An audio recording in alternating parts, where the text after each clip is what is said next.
Vi siete mai chiesti perché una strada fondamentale, quella che collega via San Gennaro a via Antiniana, oggi sembra sciogliersi sotto le ruote delle auto, come se fosse stata costruita su un vulcano acceso?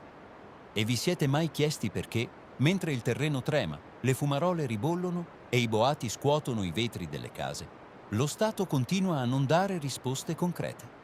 E soprattutto, cosa accadrebbe se la pressione che si sta accumulando nei campi flegrei dovesse esplodere tutta insieme, in un momento in cui nessuno è preparato? Amici, oggi vi daremo risposte che non piaceranno a tutti. Benvenuti su Solfatare News. Prima di iniziare, vi ringraziamo per il supporto che ci date ogni giorno seguendo i nostri video. E un ringraziamento speciale va a chi contribuisce con le donazioni, che ci permettono di continuare questo lavoro di monitoraggio quotidiano. A chi ci guarda per la prima volta, iscrivetevi al nostro canale YouTube e seguiteci anche su Instagram, TikTok e Facebook cercando Solfatare News Group. Lì potete postare, commentare e discutere con noi. Vogliamo che la voce del territorio si faccia sentire. Ora torniamo a quella strada che da giorni è di nuovo protagonista di crolli, cedimenti e addirittura scioglimenti del manto. Non è una strada qualunque. È stata costruita negli anni 70, quando l'Italsider di Bagnoli, che produceva ghisa e acciaio, doveva smaltire gli scarti ferrosi dell'altoforno, la cosiddetta loppa. La conca di Agnano, ricca di cavità e fumarole, fu riempita con questi scarti. Ma per trasportarli serviva un collegamento rapido. Così nacque quella strada. Non su roccia, non su terreno solido, ma su un letto di materiali porosi e instabili, incapaci di resistere alla pressione del sottosuolo. Quella strada doveva essere provvisoria e invece è diventata indispensabile. Per decenni è stata rattoppata con lavori superficiali, mai definitivi.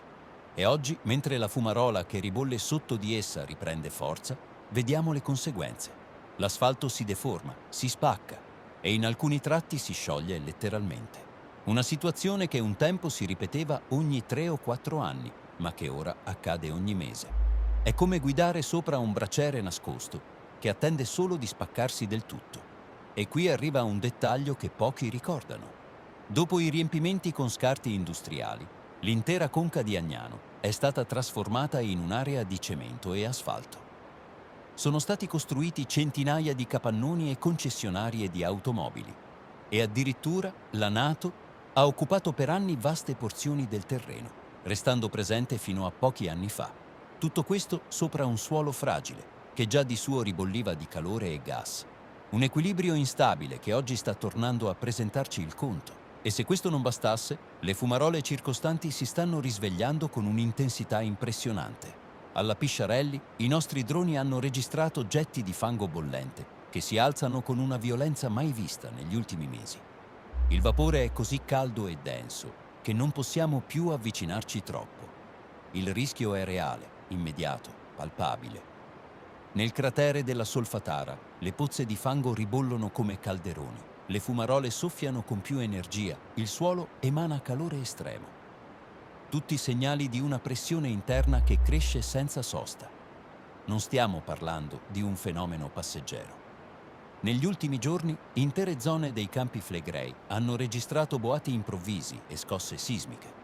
Fenomeni che preoccupano perché ci ricordano che qui non viviamo sopra un terreno qualunque, ma sopra una caldera vulcanica attiva, capace di risvegliarsi in modo violento. E in questo scenario drammatico, cosa fanno le istituzioni? Nei giorni scorsi si è tenuto un incontro alla Protezione Civile di Monteruscello, con prefetto, sindaci e comitati cittadini. Avrebbe dovuto portare soluzioni, piani, risposte. Invece, come hanno denunciato i comitati, si è assistito all'ennesimo elenco di numeri e promesse senza sostanza. Lo Stato non ha dato alcuna risposta concreta. Gli sfollati vivono ancora nell'incertezza. Gli edifici lesionati attendono fondi. Le procedure burocratiche bloccano tutto.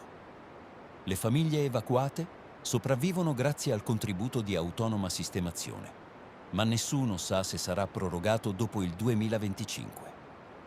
I centri di accoglienza promessi non sono mai stati aperti. Le scuole danneggiate continuano a subire ritardi nei cantieri. Studenti trasferiti in moduli provvisori che arrivano mesi dopo. Edifici lasciati a metà, famiglie esasperate. Nel frattempo, la terra sotto di noi si solleva. i fenomeni si intensificano e nessun piano operativo reale viene attuato. Questa è la verità. Mentre la caldera si gonfia e la pressione interna cresce, la popolazione dei Campi Flegrei è lasciata sola, senza certezze. È un conto alla rovescia che avanza ogni giorno sotto il silenzio delle istituzioni. Amici, la situazione non è più gestibile con piccoli interventi o promesse politiche. Qui servono risposte immediate, investimenti seri, piani concreti, perché il vulcano non aspetta i tempi della burocrazia. Noi di Solfatara News continueremo a monitorare ogni giorno, a raccontarvi la realtà senza filtri. Ma tocca a tutti voi restare vigili, informati, consapevoli. Iscrivetevi al canale, condividete i nostri video e fate sentire la vostra voce. Perché qui non stiamo raccontando una semplice cronaca locale. Stiamo raccontando un disastro che cresce davanti ai nostri occhi e che potrebbe esplodere quando meno ce lo aspettiamo. Un saluto da parte nostra, da tutta la squadra di Solfatara News. Restate con noi, perché la terra dei Campi Flegrei non smette di ribollire e il tempo per prepararci sta finendo.